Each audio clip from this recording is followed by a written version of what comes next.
Процедурата на релација пациент-анестезиолог не е едноставна. Истата, кога се работи за елективна или планирана операција, мора да опфати покрај физиолошки, така и психолошки преглед на пациентот со цел да се стекне со доверба дека е во сигурни раце. Пациентот кога доаѓа да се оперира, треба да биде подвргнат на некои испитувања, тоа значи комплетна крвна слика, ЕКГ на срцето, понатаму, зависно од тежината на болеста, може да има и рентген на бели дробови, компјутеризирана томографија и така натаму.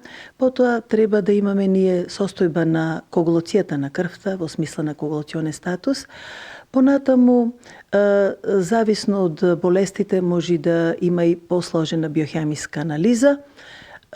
Сето тоа со разговорот со пациентот, значи добра анамнеза, бидејќи не е само така декларативно дека добрата анамнеза е пола диагноза, навистина исцрпното познавање на здравието на пациентот е многу важно. Семејната анамнеза, претходните искуства со анестезиолог, алергии, болести и други информации се неопходни за анестезиологот со цел доведување на пациентот до оптимална состојба да истиот може да ја поднесе операцијата. Постојат неколку типови на анестезија, но најчесто применета и барана е општата анестезија, односно да нема болка, аналгезија, да е во сон, хипноза и да се обезбеди максимална релаксација на мускулите за да се обезбеди добро поле за хирургот. Постојат и локални анестетици кои ги даваме во централни блокови, тоа е епидуралната и спинална анестезија, или периферни блокови кои ги даваме целно на некои нерви, како поддршка на другите видови на анестезија.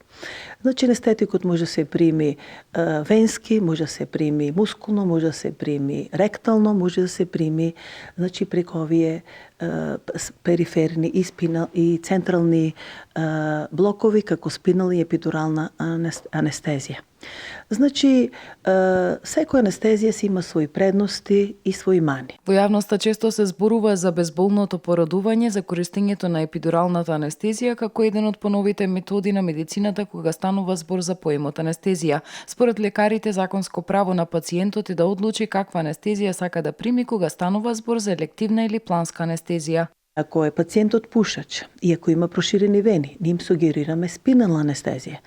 Доколку пациентот има јадено, исто така, ако не се поминати доволно број на сати, 2 сати после вода, 4 сати после течност, 6 до 8 сати после тврда храна, ние преферираме за итни случаи спинална анестезија.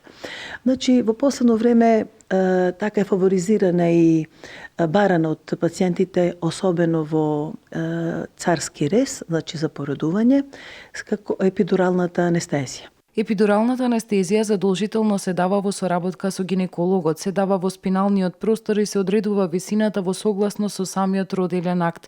Постојат два вида епидурална анестезија, за нормално породување и за царски рез. Анестезиолозите дополнуваат дека како и секоја анестезија и епидуралната има позитивни и негативни ефекти.